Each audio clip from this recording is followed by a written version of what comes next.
Hello दोस्तों, मैं ओम झाझड़िया। आज की क्लास में आपको रीट मेंस लेवल 2 मैथ्स का जो अपन ने फ्री मेजर टेस्ट आयोजित किया था उस मेजर टेस्ट को सॉल्व करवाने जा रहा हूँ। पिछली दो कक्षाओं में हमने क्वेश्चन नंबर 20 तक के क्वेश्चन सरल कर लिए थे। आज की क्लास में हम आगे के क्वेश्चन, बचे हुए क्वेश्चन को सॉल्व करेंगे।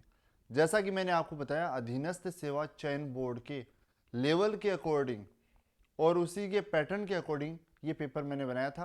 अगर आप इसी प्रकार के और भी पेपर देना चाहते हैं तो अपना जो प्ले स्टोर पर ऐप है मैथ्स विथ ओम झाझड़िया के नाम से, उसको आप डाउनलोड कर सकते हैं और उस पर आप टेस्ट सीरीज का कोर्स है, उसको कोर्स को बाई करके 8 टेस्ट दे सकते हैं, जिनमें से 3 माइनर टेस्ट हैं और 5 मेजर टेस्ट हैं। उन सभी के द्वारा आपको अपनी मैथ्स की तैयारी का भी पता चल जाएगा। और अगर आपको कोई टॉपिक उनमें से ये लगता है कि ये टॉपिक मेरा कमज़ोर है या इस टॉपिक की मेरी समझ है वो कम है, तो वो आप ऐप से अपना रीट लेवल 2 मेंस मैथ्स का जो सिलेबस है वो सिलेबस भी बाई कर सकते हैं और उसमें वो पर्टिकुलर टॉपिक पढ़ सकते हैं। समय बहुत कम है, इसलिए आपको जो भी टॉपिक्स आपके हैं उन टॉपिक्स पर आप थोड़ा ध्यान दें। और प्रैक्टिस पर मैं जहाँ तक समझता हूँ कि आपके लिए टेस्ट सीरीज जो है वो बहुत इम्पोर्टेंट है। वो आपकी तैयारी को परखती है, क्या क्या आप गलतियाँ करते हैं एग्ज़ाम में, उन गलतियों को आपको यहाँ से सबक मिलता है कि जो जो गलतियाँ आप टेस्ट सीरीज में कर रहे हैं उन गलतियों से सीखें और वो मेन एग्ज़ाम में वो गलतियाँ नहीं करें। नेक्स्ट मैं एक वीडियो आपको उपलब्ध करवाऊंगा, एक क्लास आपको उपलब्ध करवाऊंगा जिसमें मैं आपको बताऊंगा कि किस प्रकार से आपको पेपर को अटेम्प्ट करना चाहिए, कौन से क्वेश्चंस को करना चाहिए और कौन से क्वेश्चंस को आपको छोड़ना चाहिए। उन पर अपन डिस्कस बाद में करेंगे। अभी हम केवल रीट लेवल 2 मेंस मैथ्स का जो फ्री मेजर टेस्ट था उसको सॉल्व करेंगे। क्वेश्चन नंबर 20 तक के क्वेश्चंस अपने हो चुके थे। नेक्स्ट आगे बढ़ते हैं, अपन क्वेश्चन नंबर 21 से सॉल्व करते हैं। क्वेश्चन नंबर 21 देखिए किस प्रकार से है। यदि n एक प्राकृत संख्या है तो 9 की पावर 2n माइनस 4 की पावर 2n सदैव विभाजित होता है। सदैव किससे विभाजित होता है? ऑप्शन पहला दे रखा है 5 से, दूसरा ऑप्शन दे रखा है 13 से, तीसरा ऑप्शन दे रखा है 5 और 13 दोनों से, और चौथा ऑप्शन दे रखा है इनमें से कोई नहीं। ये 4 ऑप्शन आपको दे रखे हैं। यहाँ पर n एक प्राकृत संख्या है। इस प्रकार का कोई भी क्वेश्चन आपको देखने को मिले तो आप उसमें, जैसे n प्राकृत संख्या बताइए तो प्राकृत संख्याएं 1 2 3 4 5 होती हैं। भाई n प्राकृत संख्या है, प्राकृत संख्या मतलब 1 2 3 4 5 ही होंगी, ये n के मान होंगे। तो ये n के मान 1 2 3 आप इसमें रख के देखो, फिर इसका मान आएगा और उस मान में आप देखो कि 5 का भाग जा रहा है, 13 का जा रहा है, दोनों का जा रहा है या किसी का भी नहीं जा रहा, वो आपको बाद में पता चलेगा जब आप इसका मान निकालेंगे। यहाँ पर प्राकृत संख्या n है तो सबसे पहला n का मान अपन 1 है तो वो 1 ही रख के देखते हैं। ज़्यादा बड़ा मान रखने से कोई फायदा नहीं होगा। सबसे छोटा मान 1 होता है प्राकृत संख्या में, तो n का मान सबसे पहले अपन यहाँ पर 1 रखते हैं। n का मान जब अपन यहाँ 1 रखेंगे तो 9 की पावर 2 इंटू में 1 माइनस 4 की पावर 2 इंटू में 1, ये 9 का स्क्वायर हो गया 81, 4 का स्क्वायर हो गया 16, 81 में से 16 घटाएंगे बचेगा कितना? 65। मान इसका आपको प्राप्त हुआ 65। 65 में 5 का जाता है, लेकिन 5 देखो इस ऑप्शन में भी है, और 13 का देखें तो 13 का भी जाता है। जबकि तीसरा ऑप्शन क्या है? 5 और 13 दोनों, 5 और 13, 13 5 65 दोनों से पूर्णतः विभाजित होता है। मतलब आपका जो ऑप्शन होगा वो तीसरा होगा। और भी अगर आप इसको और ज़्यादा वेरीफाई करना चाहें, हालांकि ज़रूरत नहीं है इसकी, आप n का मान 2 रखना चाहें तो n का मान 2 रखो इसमें और फिर इसको दोबारा कैलकुलेट करो। आप दोबारा देखोगे n का मान 2 रखने पर भी 5 और 13 दोनों का भाग जाएगा। इसी प्रकार n का मान 3 रखो चाहे 4 रखो, कोई भी संख्या रखेंगे कैलकुलेशन बड़ी होती जाएगी, लेकिन डिवाइड वो हमेशा किससे होंगे? 5 और 13 दोनों से होंगे। क्वेश्चन नंबर 22, अगले क्वेश्चन पर आते हैं अपन। देखिए, रेखा तथा कोण पर आधारित क्वेश्चन है। क्वेश्चन नंबर 22, एक तिर्यक रेखा EF दो समांतर रेखाओं AB तथा CD, दो समांतर रेखाएं हैं। इस प्रकार दो समांतर रेखाएं हैं। एक समांतर रेखा है उसका नाम आपको बता रखा है AB और दूसरी समांतर रेखा जो है वो है CD। ए बी तथा सी डी हैं, उनको एक तिर्यक रेखा जो है, और उस तिर्यक रेखा का नाम क्या है, ई एफ। ई एफ एक तिर्यक रेखा है, वो इसको प्रतिच्छेद करती है कौन से दो बिंदुओं पर, एम और एन पर। ये एम बिंदु है, ये एन बिंदु है। अब एम तथा एन पर काटती है रेखाएं एमपी तथा एनपी, एमपी तथा एनपी। यहां पर देखो दो रेखाएं खींची गई हैं, डायग्राम में भी दे रखी हैं। तिर्यक रेखा के एक ही ओर स्थित आंतरिक कोण बी एम एन तथा डी एन एम के अर्धक हैं। यहां पर आपको दिखाई भी दे रहा होगा, ये आंतरिक कोण है इस तिर्यक रेखा के एक ही ओर, ये दोनों भी आंतरिक कोण हैं, ये भी तिर्यक रेखा के एक ही ओर, ये भी दोनों आंतरिक कोण हैं। आपको इस साइड में बता रखा है ये जो कोण है इसका एक अर्धक खींचा गया है इस प्रकार से। इसी प्रकार ये जो कोण है इस कोण का भी अर्धक खींचा गया है। अर्धक का मतलब होता है कोण को दो बराबर भागों में बांटने वाला। ये कोण आपस में दोनों बराबर होंगे क्योंकि ये अर्धक है। इसी प्रकार ये भी अर्धक है तो ये दोनों कोण भी आपस में क्या होंगे, बराबर होंगे। आपको पूछा गया क्या है, इस पॉइंट को नाम जो दिया गया है वो क्या दिया गया है, इस पॉइंट को P नाम दिया गया है। आपको पूछा गया एम पी एन का मान, कोण एम पी एन, मतलब आपको ये कोण ज्ञात करना है, ये कोण कितने डिग्री का होगा, या आप ये कह सकते हो कोण एम पी एन का मान आपको यहाँ पर ज्ञात करना है। पहली बात तो ये डायग्राम आपको दे रखा है, नहीं दे रखा होता तो भी आप डायग्राम बना सकते थे, जैसे कि भाषा दे रखी है उसी के अकॉर्डिंग अपन डायग्राम बना सकते थे। दूसरी बात यहाँ पर अब क्वेश्चन को किया किस प्रकार से जाए, यहाँ पर आपको ये पता है जब दो समांतर रेखाओं को एक तिर्यक रेखा काटती है तो एक ही ओर बने हुए अंतः कोणों का योग 180 डिग्री होता है। इनका योग भी 180 होगा तो इनका योग भी 180 होगा। एक ही ओर बने हुए कोणों का योग 180 होता है। अगर ये कोण अपन x मान लें, ये पूरा कोण, ये पूरा कोण अगर अपन x मान लें तो ये अर्धक है, ये NP क्या है, अर्धक है। अर्धक है तो ये दोनों, इन दोनों कोणों को दो बराबर भागों में बांटेगा, तो ऊपर वाला कोण भी x/2 का, नीचे वाला भी x/2 का होगा। आधा ऊपर वाला आधा नीचे वाला होगा, दो का भाग दे देंगे तो आधा ऊपर वाला x/2, नीचे वाला भी x/2 हो जाएगा। आपको ये पता है कि ये कोण पूरा और ये पूरा कोण, इन दोनों कोणों का योग क्या है, 180। 180 में से इधर वाला x घटा देंगे तो ये कोण आ जाएगा पूरा, ये पूरा कोण आएगा 180 माइनस x आ जाएगा। ये यहां से लेकर यहां तक ये पूरा कोण कौन सा, BMN, ये कंप्लीट कोण होगा 180 माइनस x, क्योंकि इधर वाला x है तो ये 180 माइनस x होगा। अब ये अर्धक है MP, इसको दो बराबर भागों में बांटता है तो इसमें भी हम 2 का भाग दे देंगे। 2 से डिवाइड करेंगे तो 180 में 2 का भाग देंगे तो 90, और x में 2 का भाग देंगे तो x/2। तो ये ऊपर वाला जो कोण है यहां से लेकर यहां तक का, ये कोण आ गया 90 माइनस x/2 हो गया। अब आपको ये बताओ यहाँ पर ये MPN त्रिभुज है क्या, ये कौन सा त्रिभुज MPN, ये एक त्रिभुज है और त्रिभुज के तीनों कोणों का योग 180 डिग्री होता है, और 180 में से इन दोनों कोणों को घटा देंगे तो ये कोण आ जाएगा। यहां से यहां तक का ये कोण है x/2, इस त्रिभुज के अंदर वाला कोण, और ये है 90 माइनस x/2। ये कोण आपको ज्ञात करना है तो त्रिभुज के तीनों कोणों के योग में से इन दोनों को जोड़कर घटा देंगे तो ये कोण आ जाएगा। इन दोनों कोणों को अगर जोड़ोगे आप तो एक कोण तो है 90 माइनस x/2, ये ऊपर वाला कोण, ये नीचे वाला कोण है क्या, x/2। दोनों को जोड़ेंगे तो कितना आएगा, 90 डिग्री आएगा। इन दोनों कोणों का योग जब 90 डिग्री हो गया तो ये बचा हुआ तीसरा कोण भी क्या होगा, 90 डिग्री होगा, क्योंकि तीनों कोणों के योग में से दो कोणों को जब आप घटा देंगे तो बचा हुआ तीसरा कोण कितने डिग्री का आएगा, 90 डिग्री का आएगा, मतलब समकोण होगा। और ये एक तरह से मैंने आपको प्रूव करके भी दिखा दिया, और एक तरह से ये थ्योरम भी है। थ्योरम क्या है, मैं दोबारा रिपीट कर देता हूं। दो समांतर रेखाओं को एक तिर्यक रेखा जब काटती है तो एक ही ओर के, तिर्यक रेखा के एक ही ओर के अंतः कोणों के जो अर्धक हैं, अंतः कोणों के जो अर्धक मिलते हैं वो हमेशा कहां पर मिलते हैं, समकोण पर मिलते हैं। अंतः कोणों के अर्धक सदैव समकोण पर मिलते हैं, मतलब ये कोण सदैव समकोण होता है। ये थ्योरम भी है एक। आगे बढ़ते हैं, हम नेक्स्ट क्वेश्चन पर चलते हैं। क्वेश्चन नंबर 23 देखिए, थोड़ा सा अलग और भी अलग है, घातांक पर आधारित क्वेश्चन है। क्वेश्चन नंबर 23 सरल करते हैं 23 को।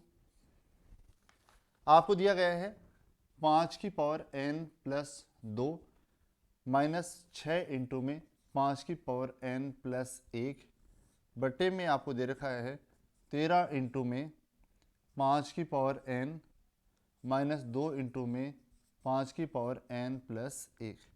आपको इसका मान ज्ञात करना है और इसमें ऑप्शंस जो आपको दे रखे हैं 5/3, -5/3, 3/5, -3/5, इस प्रकार के आपको ऑप्शंस दे रखे हैं।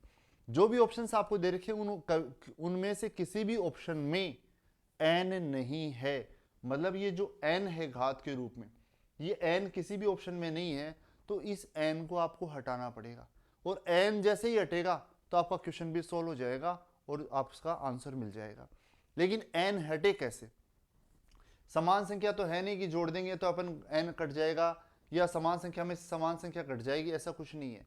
n को हटाने का एक ही तरीका है, ऊपर भी n है वो आप कॉमन लेके बाहर निकाल लो, यहाँ नीचे भी n है उसको कॉमन लेकर, मतलब n जिसमें है उस संख्या को कॉमन लेकर ऊपर भी बाहर निकाल लो, आप नीचे भी आप बाहर निकाल लो और वो संख्या आपस में कैंसिल हो जाए जिसमें n है, तो उसके बाद आप n जैसे कैंसिल हो जाएगा तो आपका आंसर भी आ जाएगा। अब देखो कॉमन कैसे लें उसको आप देखो यहाँ पर आप इसको मैं दोबारा लिख रहा हूँ एक बार। आप क्या इसको इस प्रकार लिख सकते हो 5 की पावर सॉरी 5 की पावर n प्लस 1 इंटू में 5 की पावर 1, ये दोनों एक ही बात है। यहाँ n प्लस 2 है तो आप इसको 1 कर दो और प्लस में क्या कर लो 5 1 कर लो। आधार दोनों का समान है, घात जुड़ेगी तो n की पावर 5 की पावर n प्लस 1 में 1 जुड़ेगा तो n प्लस 2 ही आएगा, एक ही बात है। ये मैं इसलिए कर रहा हूं क्योंकि यहाँ पर n प्लस 1 है, यहाँ n प्लस 1 अपन बना लेते हैं, यहाँ भी n प्लस 1 है, तो सभी से 5 की पावर n प्लस 1 कॉमन आ जाएगा। इसको आपने 5 की पावर n प्लस 1 बना लिया, ये पहले से है -6 इंटू में 5 की पावर n प्लस 1 बटे में अपन देखें तो यहाँ पर पावर n प्लस 1 नहीं है, तो अपन क्या करते हैं यहाँ पर ऊपर भी 5 से गुणा कर देते हैं, नीचे भी 5 से गुणा कर देते हैं। किस प्रकार से? देखिए 13 बटे में 5 इंटू में 5 की पावर n इंटू में 5 की पावर 1, एक ही बात है, 5 की घात 1 मतलब 5 ही होता है। तो यहाँ मैंने 5 से ऊपर भी गुणा कर दिया और 5 से नीचे भी गुणा कर दिया, इससे कोई प्रभाव नहीं पड़ेगा। और आगे माइनस है 2 इंटू में 5 की पावर n प्लस 1 है। अब इसको आप देखोगे तो यहाँ पर देखिए 5 से ऊपर गुणा कर दिया, 5 से नीचे भाग दे दिया, कोई फर्क नहीं पड़ेगा। लेकिन जब ये दोनों संख्याएं जुड़ेंगी, आधार दोनों का समान है, घात जुड़ेंगी तो 5 की पावर क्या हो जाएगी, यहाँ पर 5 की पावर n और 1 है, तो यहाँ पर मैं इसको सोल्व करके सीधा लिख रहा हूँ, ये 5 की पावर n प्लस 1 बन जाएगी। अब जो 4 पद हैं, 2 पद ऊपर हैं 2 पद नीचे हैं, सभी पदों में 5 की पावर n प्लस 1 बन चुकी है। और जैसे बनेगी आपका क्वेश्चन लगभग सोल्व हो चुका है। कैसे? आप ऊपर से 5 की पावर n प्लस 1 कॉमन लें तो यहाँ बचेगा 5 माइनस यहाँ बचेगा कितना 6, नीचे आप देखेंगे तो यहाँ 13, 5 की पावर n प्लस 1, 5 की पावर n प्लस 1 कॉमन लेंगे तो यहाँ बचेगा कितना 13 बटे में 5, यहाँ आगे माइनस, यहाँ बचेगा कितना 2, ये आपस में क्या हो गए, कैंसिल हो गए। और कोई तरीका नहीं रहता है, यहाँ पर कैंसिल करने का यही तरीका रहता है। अब जब इसको आप सरल करेंगे तो ऊपर तो बचेगा -1 बटे में कितना होगा, बटे में 1 करेंगे 5 दूनी 10, तो बचेगा कितना 13 माइनस 10, 3 बटे में 5, ये 3/5 ऊपर जाकर हो जाएगा माइनस का 5 बटे में 3, और ये आपको इसका आंसर मिल जाएगा। इस प्रकार इसको आप 2 स्टेप में ही बहुत आसानी से सरल कर सकते हो। नेक्स्ट इसके बाद अपन आगे बढ़ते हैं, अगले क्वेश्चन पर चलते हैं, क्वेश्चन नंबर 24। क्वेश्चन नंबर 24 देखिए किस प्रकार से आपको दिया गया गुणनखंड पूछे गए हैं, a² माइनस 1 माइनस का 2x माइनस का x², इसके आपको गुणनखंड ज्ञात करने हैं। देखिए किस प्रकार से अपन करेंगे गुणनखंड करने के 2 तरीके होते हैं। एक, आप अगर आप इसको सरल कर सकते हैं तो इसको सरल करो, और अगर आप इसको सरल नहीं कर सकते तो आप ऑप्शन का प्रयोग करके भी कर सकते हो। दोनों ही तरीकों पर अपन चर्चा करेंगे। पहले अपन इसको सरल करने का प्रयास करते हैं। यहाँ पर जब इसको सरल अपन करेंगे तो आप अगर इसको ध्यान से देखेंगे तो क्या है, a² तो है ही, यहाँ से सबसे माइनस कॉमन ले लो, आप माइनस कॉमन ले लेंगे तो 1 प्लस का 2x प्लस का x², ये सारी संख्याएं प्लस में बन जाएंगी। और ये अगर आप ध्यान से और भी देखेंगे तो ए स्क्वायर माइनस ये जो है, क्या ये एक्स प्लस एक का स्क्वायर है क्या? ये एक्स प्लस एक का होल स्क्वायर है।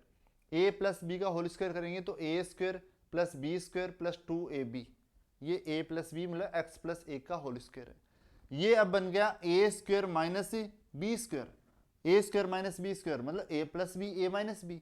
एक बार इन दोनों को जोड़ेंगे, एक बार दोनों को घटाएंगे। एक बार जब दोनों को जोड़ेंगे तो एक प्लस एक्स प्लस एक, और घटाएंगे तो ए माइनस एक्स माइनस एक। इस प्रकार इसके आपको गुणनखंड प्राप्त हो जाएंगे, जो कि आपको ऑप्शन नंबर सी में दे रखे हैं। यहाँ पर अगर ये तरीका आपको नहीं समझ में बैठता या आप इसको फॉलो नहीं कर पा रहे हो, तो दूसरे तरीका ये रहता है, आपको ऑप्शन में इस प्रकार के 4 ऑप्शन दे रखे होंगे और उन चारों ऑप्शनों में आप आपस में गुणा करके देख सकते हो। जैसे ए गुणा ए स्क्वायर, फिर ए को एक्स से, फिर ए को एक से, फिर एक्स को, बारी बारी सबको गुणा करके देख सकते हो आप। केवल आपको ऑप्शनों में ज़्यादातर चिन्हों का चेंज ही मिलेगा और ज़्यादा कोई चेंजमेंट नहीं मिलेगा। चिन्हों पर जैसे आप थोड़ा सा गौर करेंगे गुणा करके, तो आप वहाँ से इसको आंसर को बता पाएंगे। तो दोनों ही तरीकों में से किसी भी तरीके से आप क्वेश्चन को सरल कर सकते हैं। आगे बढ़ते हैं, अपन बात करते हैं क्वेश्चन नंबर 25 नंबर। यदि समीकरण युग्म, आपको एक समीकरण युग्म दिया गया है और वो समीकरण युग्म किस प्रकार है, आपको दे रखा है 2x प्लस 3y बराबर 7, और दूसरा समीकरण युग्म है a प्लस बी इंटू में x plus 2a minus B into में y बराबर 21। ये दो समीकरण युग्म आपको दे रखे हैं और आपको बताया गया है इनके हल अनंत हैं, अनंत हल हों। इन दोनों समीकरण युग्म के हल क्या हैं? अनंत हैं। दोनों समीकरण युग्म के हल जो हैं वो अनंत हैं, अनंत हैं। तो आपको a और b की वैल्यू यहाँ पर ज्ञात करनी है। अब देखो यहाँ पर चर एक भी पूछा जा सकता था, जैसे केवल a दे देता, केवल b भी दिया जा सकता था, k भी दिया जा सकता था, लेकिन यहाँ पर दो मान दे दिया आपको, a और b, दोनों का मान अपने को ज्ञात करना है। वही बात, दो तरीके यहाँ भी सरल करने के। एक तरीका तो आप बेसिक से करो, दूसरा तरीका आप ऑप्शन का प्रयोग भी करो। बेसिक से किस प्रकार करेंगे और ऑप्शन से किस प्रकार करेंगे, दोनों पर अपन चर्चा करते हैं। हल जब अनंत हैं, हल जब अनंत हैं तो अनंत हल होने पर दो चरों की दो रेखिक समीकरणों के हल अनंत कब होते हैं? जब वे रेखाएं एक दूसरे के ऊपर हों, संपाती हों। संपाती रेखाओं के हल अनंत होते हैं। संपाती जब रेखाएं होती हैं तो कंडीशन होती है a1 बटा a2 जो है वो b1 बटा b2 के बराबर होती है, और वो बराबर होती है किसके? c1 बटा c2 के। ये तीनों आपस में बराबर होती हैं, a1 बटा a2, b1 बटा b2 और c1 बटा c2, तीनों आपस में बराबर होती हैं। यहाँ से आप करो a1 बटा a2, a1 का मान 2 बटे में a2 का मान a प्लस b। थोड़ा सा मैं नीचे और लिख देता हूँ इसको, थोड़ा सा स्पेस में, 2 बटे में a प्लस b बराबर b1 बटा b2, b1 बटा b2 3 बटे में 2a माइनस b बराबर c1 बटा c2, c1 बटा c2 क्या है? 7 बटे में 21। सरल करेंगे, 7 का भाग देंगे तो 1 बटा 3 हो जाएगा, 7 का भाग दे देंगे तो ये बन जाएगा 1 बटे में 3। अब इसको यहाँ से सरल करने की मैंने जैसे बताया दो तरीके हैं। एक तरीका तो ये, आप एक बार इन दोनों को बराबर करो और वज्रगुणा करो। वज्रगुणा करोगे तो a और b में एक समीकरण बन जाएगी। एक बार आप इसको छोड़ दो और इन दोनों को बराबर करो और वज्रगुणा करोगे तो a और b में एक समीकरण और बन जाएगी, और दोनों समीकरणों से a और b के मान निकाल सकते हैं। जैसे अगर गुणा करें अपन, इसको छोड़ देते हैं, इसको इधर गुणा करेंगे, वज्रगुणा करेंगे तो 2a माइनस b बराबर 3 तियां 9, एक तो समीकरण ये हो गई। एक बार इसको छोड़ दिया, इन दोनों को वज्रगुणा करें तो यहाँ से क्या आ जाएगा? a प्लस बी बराबर 3 दूनी 6। ये दो समीकरण हो गई। अब इन दोनों समीकरणों को सरल करके क्या a और b के मान बता सकते हैं आप? सरल करेंगे, दोनों को जोड़ देंगे तो b से b cancel, a 2a plus a 3a बराबर 9 6 15, a की वैल्यू निकालेंगे तो यहाँ से क्या आ जाएगी? 5। a की वैल्यू यहाँ रख देंगे तो b की वैल्यू 1 आ जाएगी। a का मान 5 तो b का मान 1 हो जाएगा, यहाँ से रख सकते हो, बहुत आसानी से आप ज्ञात कर सकते हो। तो a का मान 5 आएगा तो b का मान 1 हो जाएगा और ये अपना आंसर हो जाएगा। या तो आप इससे कर सकते हो, या इससे नहीं करना चाहते तो ऑप्शंस आपको दे रखे होंगे, और ऑप्शंस में आपको a और b की वैल्यू दे रखी है। a और b की वैल्यू आप रख के देखो, यहाँ पर यहाँ रख लो आप, और जिससे अनुपात बराबर हो, यहां रखना चाहो तो यहां रख लो और यहां रखना चाहो तो यहां रख लो। अगर आप इसमें रखते हो ए और बी की वैल्यू तो देखो क्या होगा, ए का मान आपको पता है कितना आया 5, बी का मान आया 1, ए का मान 5 रखो, बी का मान 1 रखो, तो 2/5 + 1 6, कितना हो गया 1/3 हो गया। यहाँ ए का मान 5, बी का मान 1, 5 दूनी 10 और -1 कितना हो गया 9, सरल करेंगे तो 1/3, और ये पहले से कितना है 1/3, तीनों आपस में क्या है बराबर। जब अनंत तल होते हैं तो रेखाएं संपाती होती हैं, संपाती होती हैं तो तीनों बराबर होते हैं, तीनों बराबर आ रहे हैं, इसका मतलब ए और बी के ये मान अपने क्या हैं सही हैं। इस प्रकार आप ऑप्शन का प्रयोग करना चाहें तो वो भी कर सकते हैं। आगे अपन बढ़ते हैं, इसके बाद अगले क्वेश्चन पर चलते हैं। क्वेश्चन नंबर 25 के बाद आगे आता है क्वेश्चन नंबर 26।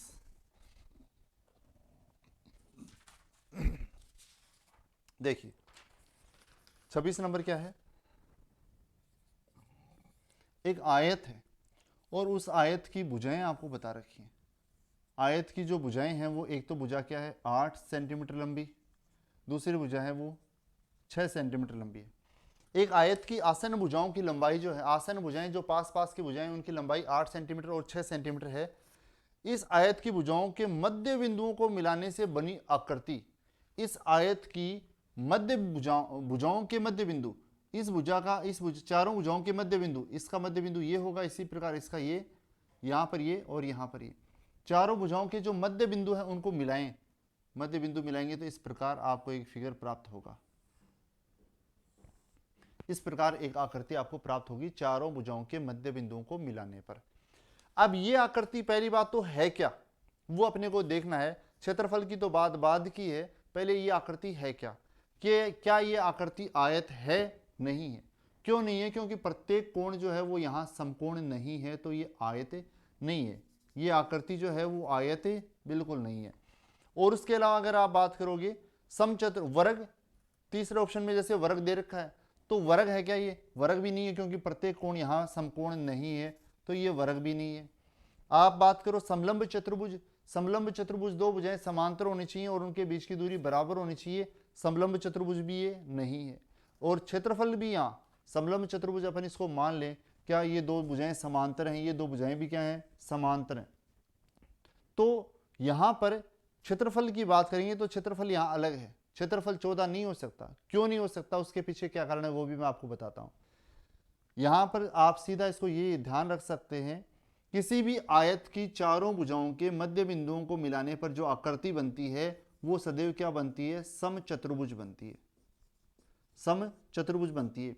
और समचतुर्भुज की चारों भुजाओं के मध्य बिंदुओं को मिला दें, जैसे ये कोई समचतुर्भुज है और समचतुर्भुज की चारों भुजाओं के मध्य बिंदुओं को मिला देंगे तो सदैव क्या बनेगा, आयत बनेगा। आयत की चारों भुजाओं के मध्य बिंदुओं को मिला देंगे तो समचतुर्भुज बनेगा, समचतुर्भुज की चारों भुजाओं के मध्य बिंदुओं को मिला देंगे तो आयत बनता है। यहां पर पहली बात तो ये बनेगा क्या, समचतुर्भुज बनेगा। दूसरी बात करें अपन क्षेत्रफल की, तो क्षेत्रफल की जब बात करोगे तो इस आयत का क्षेत्रफल तो लंबाई गुणा चौड़ाई, लंबाई गुणा चौड़ाई मतलब 8×6=48 वर्ग सेंटीमीटर होगा। और अब इसके अगर आप पार्टीशन करके देखोगे इस प्रकार, तो ये चौथा हिस्सा हो गया, ये 4 बराबर हिस्से हो गए आयत के, ये दोनों भी आपस में बराबर, ये दोनों भी बराबर, ये दोनों भी बराबर और ये दोनों भी बराबर। तो ये जो अंदर वाला जो भाग है ये पूरे क्षेत्रफल का क्या है, एक तरह से आधा है, और आधा है तो 48 का आधा कितना हो जाएगा, 24 वर्ग सेंटीमीटर हो जाएगा। तो इस भाग का क्षेत्रफल 24 वर्ग सेंटीमीटर होगा, जो कि आपको ऑप्शन नंबर ए में दे रखा है, और ये क्या होगा, एक समचतुर्भुज होगा। नेक्स्ट आगे बढ़ते हैं, इसके बाद बात करते हैं क्वेश्चन नंबर 27 की। m संख्याओं का औसत n² है। m जो संख्याएं हैं उनका औसत जो है, एवरेज है, वो n² है, और n संख्याएं हैं उनका औसत जो है वो आपको बता रखा है m², वो दे रखा आपको m² दे रखा है। तो आपको पूछा गया है m + n संख्याओं का, m + n संख्याओं का औसत क्या होगा वो अपने को ज्ञात करना है। औसत कैसे ज्ञात करते हैं, राशियों के योग में राशियों की संख्या का भाग देते हैं, राशियों का योग ज्ञात करना पड़ेगा अपने को। पहले m संख्याओं का योग, फिर n संख्याओं का योग, फिर दोनों का योग अपन निकालेंगे, फिर राशियों का योग जब आ जाएगा तो उसमें राशियों की संख्या का भाग देंगे। जब m संख्याएं हैं और उनका औसत n स्क्वायर है तो कुल योग क्या होगा? कुल योग होगा m से गुणा करेंगे, m से जब गुणा करेंगे तो m इंटू में n स्क्वायर, ये m संख्याओं का कुल योग आ जाएगा। इसी प्रकार n संख्याओं का औसत m स्क्वायर है तो कुल योग क्या होगा? n से गुणा करेंगे और n से गुणा करेंगे तो n इंटू में m स्क्वायर, ये इन संख्याओं का कुल योग आ जाएगा। m संख्याओं का योग तो ये है और ये n संख्याओं का योग है, तो सभी संख्याओं का योग निकालेंगे तो इन दोनों को जोड़ेंगे, इन दोनों को जोड़ेंगे तो क्या आएगा? m n square plus n m square, ये सभी इन m प्लस n संख्याओं का योग है। और संख्याओं के योग में संख्याओं की संख्या का भाग देंगे, भाई राशियों के योग में राशियों की संख्या का भाग देंगे। राशियां कितनी है टोटल? दोनों को जोड़ेंगे तो m प्लस n ही होगा, तो राशियों के योग में राशियों की संख्या m प्लस n का भाग देंगे। अब इसको आप कैलकुलेट करेंगे तो वो आपको औसत प्राप्त हो जाएगा। ऊपर से देखो mn दोनों में है तो mn आप दोनों से कॉमन ले लो, यहाँ बचेगा n, यहाँ आगे बचेगा m, बटे में क्या है?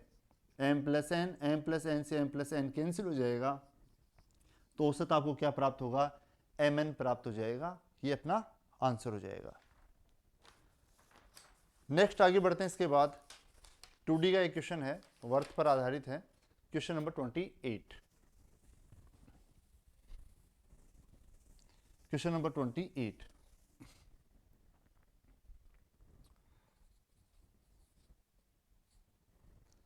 दो एक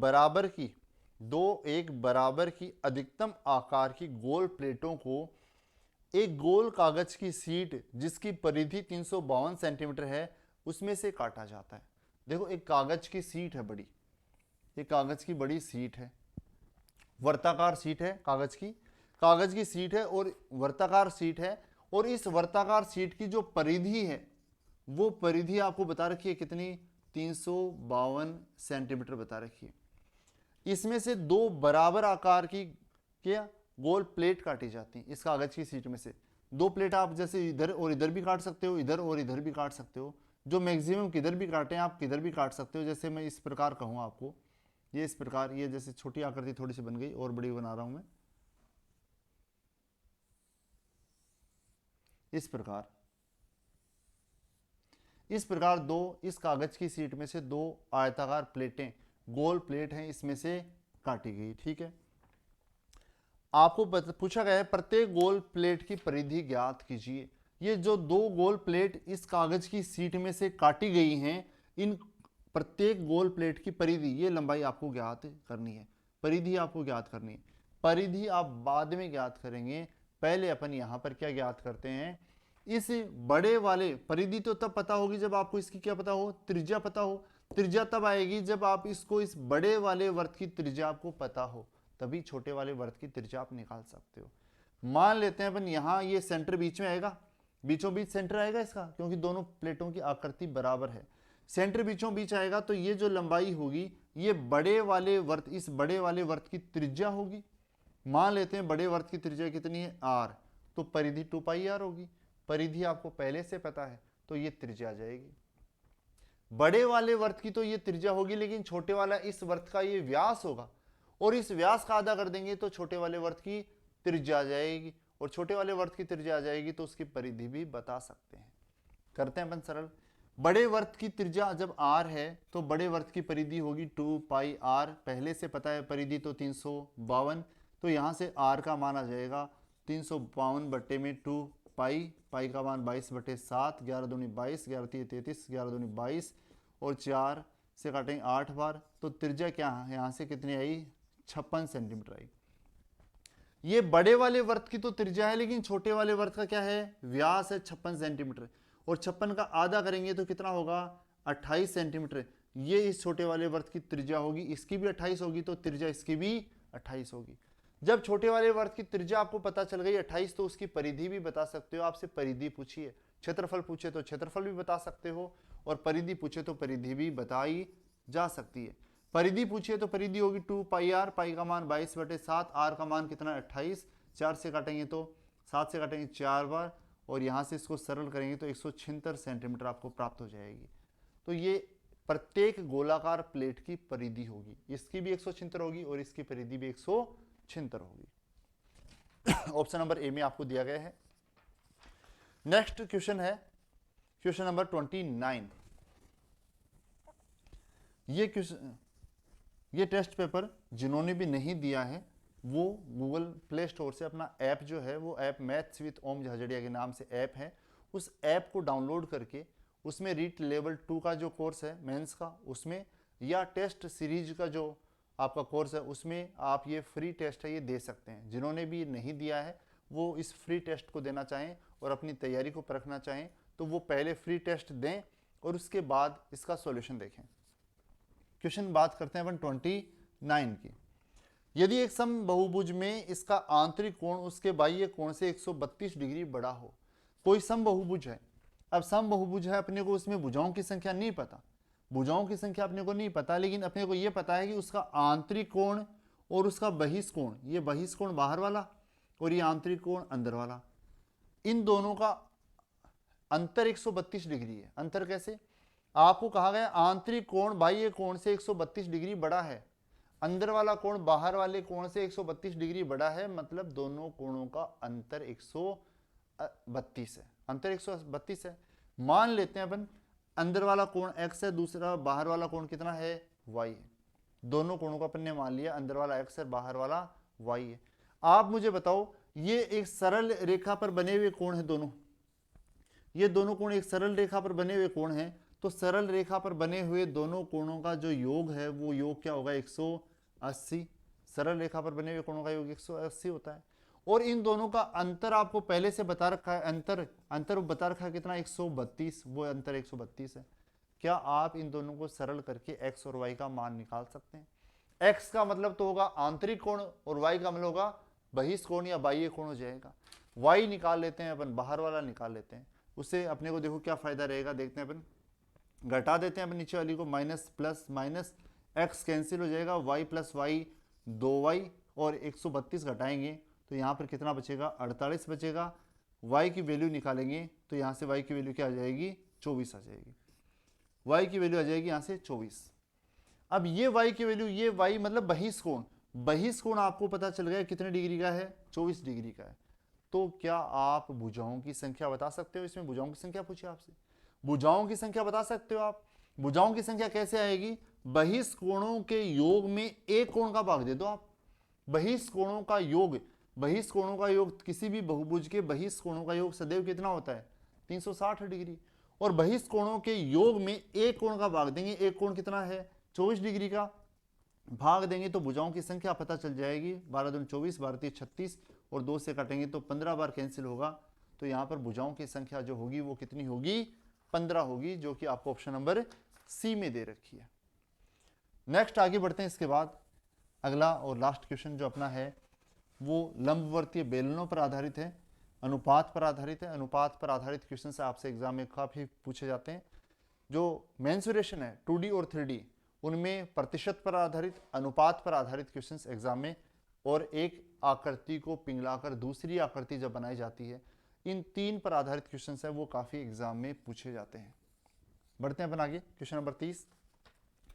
दो लंबवर्तीय बेलनों की त्रिज्याओं का अनुपात 2:3। दो लंबवर्तीय बेलन है, आपको दो बेलन बता रखे हैं लंबवर्तीय, लंबवर्तीय या बेलन एक ही बात है। इन दोनों लंबवर्तीय बेलनों की त्रिज्याओं का जो अनुपात है वो तो है 2:3, और उनकी ऊंचाइयों का जो अनुपात है वो अनुपात कितना है? 5:4। दोनों की त्रिज्याएं हैं वो तो है 2:3 के अनुपात में, दोनों की ऊंचाइयों का अनुपात है वो 5:4 के अनुपात में है। आपसे पूछा उनके वक्र पृष्ठ के क्षेत्रफल का अनुपात क्या होगा। आयतन का पूछो, चाहे कुल पृष्ठीय क्षेत्रफल पूछो, चाहे वक्र पृष्ठ का क्षेत्रफल पूछो, सभी आप बता सकते हो। यहां पर आपको इनको अनुपात को मानने की जरूरत नहीं है, आप सीधा कैलकुलेट कर सकते हो। आपसे पूछा वक्र पृष्ठ के क्षेत्रफल का अनुपात। बेलन का वक्र पृष्ठीय क्षेत्रफल होता है 2πr(h). 2πr, r का मान कितना है? 2 और h कितना है? 5। इसी प्रकार इस दूसरे बेलन का वक्र पृष्ठीय क्षेत्रफल 2πr, r का मान 3 और h का मान कितना है? 4।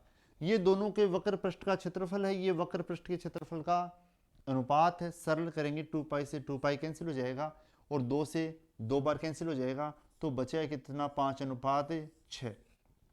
ये दोनों बेलन के वक्र पृष्ठ के क्षेत्रफलों का अनुपात आपको प्राप्त हो जाएगा और इस प्रकार आप इस क्वेश्चन को आसानी से कर पाएंगे। ओके, इस प्रकार आपने ये रीट मेंस लेवल 2 का जो फ्री मेजर टेस्ट था उसको आपने सॉल्यूशन देखा। अच्छा लगा हो तो आप लाइक करें, शेयर करें, स्टूडेंट्स को अपने ग्रुप में बताएं। और अगर आप टेस्ट सीरीज बाई करना चाहते हैं तो अपना ऐप डाउनलोड करें और उस ऐप में आप टेस्ट सीरीज नामक मेंस के लिए टेस्ट सीरीज है उसको आप बाई वहाँ से कर सकते हैं और अपनी तैयारी को परख सकते हैं, अच्छा बना सकते हैं। Okay, thank you.